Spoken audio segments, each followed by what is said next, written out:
السلام عليكم ورحمة الله. أهلا بكل الأصدقاء. أقدم لكم كتاب مصر القديمة، تأليف جيمس بيكي، ترجمة نجيب محفوظ، الحائز على جائزة الدولة التقديرية وجائزة نوبل العالمية للآداب لعام 1988. الفصل الأول: أرض ذات شهرة قديمة. لو سأل سائل عن أعظم الأرض حفولا بغرائب التاريخ لذكر لنا فلسطين. ليس ذلك لوجود شيء غريب فيها، ولكن للحوادث العظيمة التي مثلت على أرضها. وفوق ذلك فقد كانت موطن نبينا عيسى ابن مريم. وبعد فلسطين تأتي مرتبة مصر، وفيها تمت سلسلة القصص التي بدأت على أرض فلسطين والمذكورة في العهد القديم، ذلك العهد الذي يخبرنا عن يوسف الصبي الرقيق الذي صار نائب ملك مصر، وعن موسى الطفل الإسرائيلي الذي صار أميرا في عائلة فرعون، ثم كان بطل قصة خروج بني إسرائيل من أرض مصر. وفضلا عن ذلك فمصر لها تاريخها الخاص بها ترويه آثارها إلى اليوم، ثم إلى غد وبعد غد. فلم يقم لها بين الأرض القديمة نظير له ما لها من الملوك العظام والرجال العقلاء والجنود الشجعان. ولا يجد إنسان في مملكة غيرها آثارا ومخلفات لها نصف ما للآثار المصرية من الروعة والجلال. إن لنا بعض المباني القديمة، وهي الحصون والكنائس أيضا التي يرجع وقت تشييدها إلى 500 أو 600 عام وربما أكثر. وكم يتكبد الناس من مشقات السفر ليشاهدوها. في مصر تعد أمثال هذه المباني من الآثار الحديثة العهد، ولا يكاد يحفل برؤيتها إنسان. ويمكن أن تتصور ذلك إذا علمت أن المعابد العظيمة والمقابر الهائلة الموجودة الآن في مصر شيدت قبل أن يبدأ الكتاب المقدس بمئات السنين. ولأضرب لك مثلا بالهرم العظيم الذي لا يزال أعجوبة الدنيا، فهو لم يشيد قبل أي بناء قائم الآن في أوروبا بآلاف السنين فقط، وإنما شيد قبل أن يباع يوسف ويصير رقيقا في منزل يوتيفار. وآلاف السنين قبل أن يسمع إنسان بالإغريق والرومان كان يحكم مصر ملوك عظام يرسلون بجيوشهم لتغزو سوريا والسودان، ويبعثون سفنهم لتكتشف البحار الجنوبية. وكان حكماء المصريين يضعون الكتب التي نقرأها الآن. وفي الوقت التي كانت فيه بريطانيا جزيرة مجهولة مسكونة بالمتوحشين والهمج، كأنهم لتوحشهم وهمجيتهم سكان جزر البحار الجنوبية، كانت مصر أمة متمدينة كثيرة المدن العظيمة، عديدة المعابد، عديدة المباني والمعابد والهياكل والقصور. وكان سكان مصر من أعقل الرجال وأعظمهم علما. وقد قصدت في هذا الكتاب الذي أسميته باسم مصر القديمة أن أروي لك بعضا من تاريخ هذه الأمة العجيبة، وأبين لك نوع الحياة التي كان يحياها الناس في تلك الأيام الغابرة، قبل أن تبدأ الأمم الأخرى في الاستيقاظ وقبل أن يكون لها تاريخ. ولكن قبل أن أبدأ في قصتي دعني أكون لك فكرة عن جغرافية الأرض. ويجدر بي هنا أن ألاحظ أن معظم الممالك خطرا في التاريخ كانت من أصغرها مساحا. فبريطانيا لا تعد مملكة واسعة رغما عن تاريخها المجيد، وفلسطين التي أسدت للعالم أعياد لم تسدها أمة أخرى كان يطلق على أرض فلسطين الأرض الصغيرة. ثم تلي فلسطين في المرتبة بلاد الإغريق، وما هي إلا زاوية جبلية في جنوب أوروبا، ومصر أيضا أرض صغيرة. ربما يخيل إليك وأنت تراها على الخريطة أنها كبيرة المساحة، ولكن ينبغي أن تتذكر أن معظم الأرض المصرية التي تقرأ عليها اسم مصر هي عبارة عن صحراء أو تلال صخرية، حيث لا يقدر الإنسان على الحياة فيها. أما مصر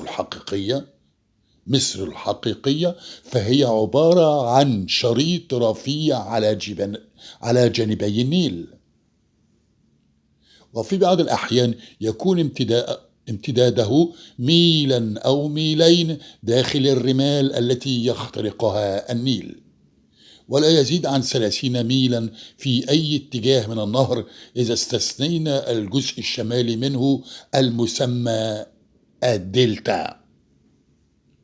وقد شبه بعضهم وادي النيل بزنبق ذي ساق ملتوية، وقد صدق في تشبيهه ذلك، فالنيل هو الساق الملتوية، والدلتا هي الزهرة، وتحت الزهرة مباشرة توجد برعمة صغيرة، واد خصب هو الفيوم. وفي عهد مضى قبل أن يبدأ تاريخ مصر نفسه لم يكن للزنبق زهرة، فقد كان النيل أوسع بكثير مما هو عليه الآن، وكان النيل يصب في البحر بقرب القاهرة العاصمة الحديثة لمصر، ولم تكن الأرض إلا ذلك الوادي الضيق المحدود بين الجانبين بتلال الصحراء. ولكن مع مرور الزمن قرنا بعد قرن حفر النيل مجراه، فزاد عمقه وغارت المياه وانخفضت تبعا لذلك، تاركة أرضا خصبة بين المجرى الجديد والتلال. أما الطين الذي حملته المياه فقد كان يرسب عند المصب حتى كون الدلتا كما هي الآن تقريبا. كانت مصر كذلك قبل أن يبدأ التاريخ، فلما ابتدأ التاريخ كانت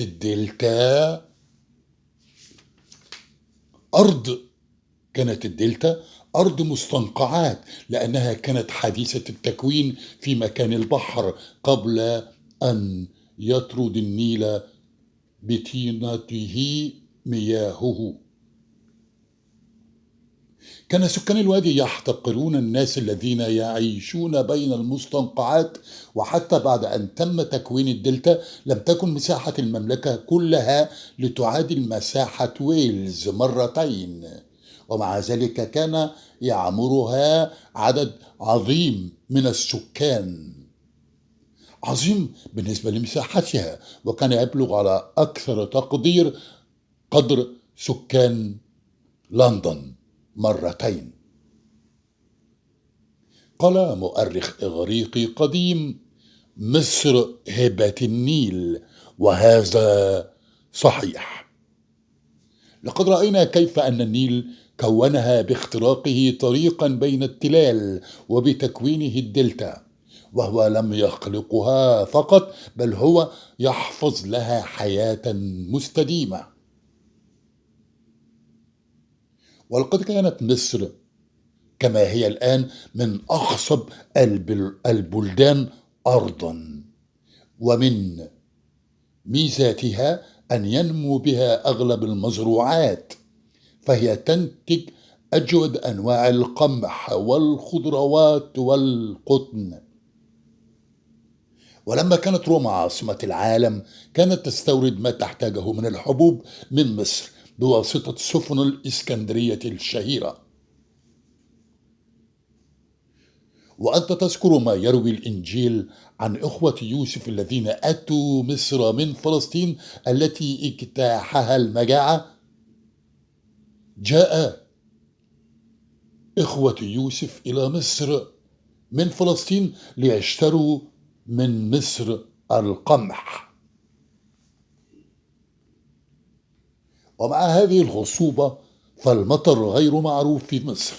نعم، قد تمطر السماء في أحايين قصيرة من عام طويل لا تسقط فيه من السماء قطرة ماء.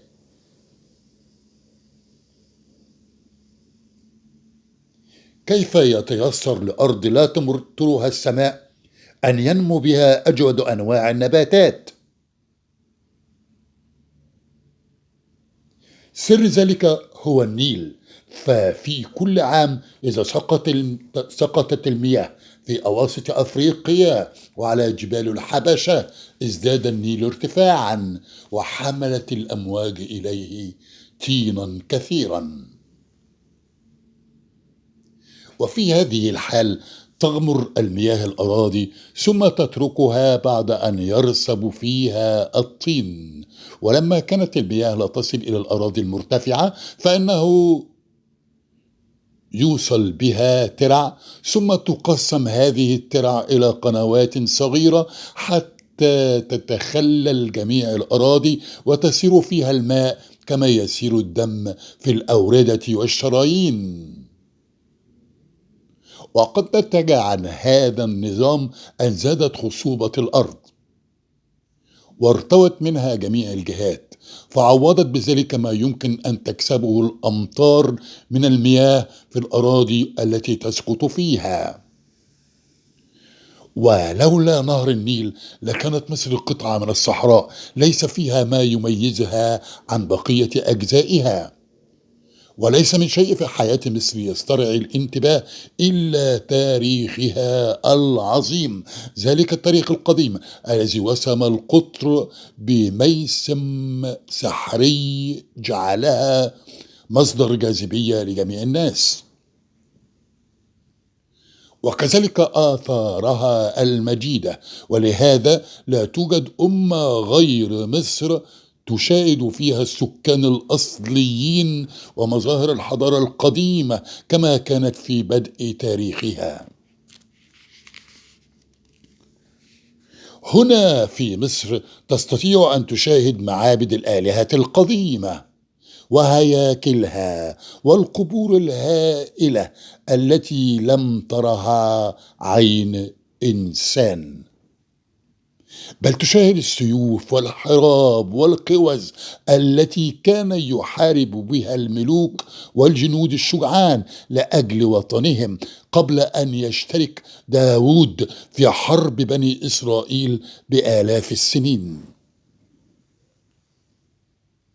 ومن الصور المختلفة على جدران المعابد والقبور أمكننا أن نعرف كيف كان هؤلاء الناس يعيشون في تلك الأيام الماضية، وكيف كانت تبنى بيوتهم، وكيف كانوا يكسبون ويعملون، وكيف كانوا يلهون ويقصفون، وكيف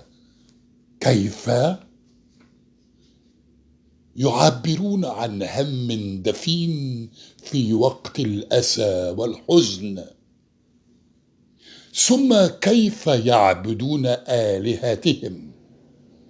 تراهم في هذه الصور وهم يقومون بهذه الأعمال كلها، بل تستطيع أن تعرف ما كان يغرم به الأطفال من أنواع اللهو واللعب، وتعرف اللعب والعرائس الجميلة التي كانوا يلعبون بها، وتستطيع أن تقرأ القصص التي كانت ترويها الأمهات والمربيات لأطفالهن. كل هذا مما جعل لمصر جاذبية خاصة وسحرا خياليا بديعا. وما قصدت إليه هنا هو أن أصور لك بعض نواحي هذه الحياة لتستطيع أن تكون لنفسك صورة في مخيلتك عن الحياة في هذه الأيام الغابرة. أعزائي المستمعين، كان هذا هو الفصل الأول من كتاب مصر القديمة، تأليف جيمس بيكي وترجمة الأستاذ نجيب محفوظ. في القريب العاجل سأقدم لحضراتكم الفصل الثاني من هذا الكتاب الشيق، الفصل الثاني بعنوان يوم في طيبة. تابعوا هذه السلسلة الجميلة أو هذه الفصول الرائعة من كتاب مصر القديمة لتتعرفوا على مصر وقوتها قديما وعظمتها وحضارتها الخالدة. شكرا لكم وإلى اللقاء.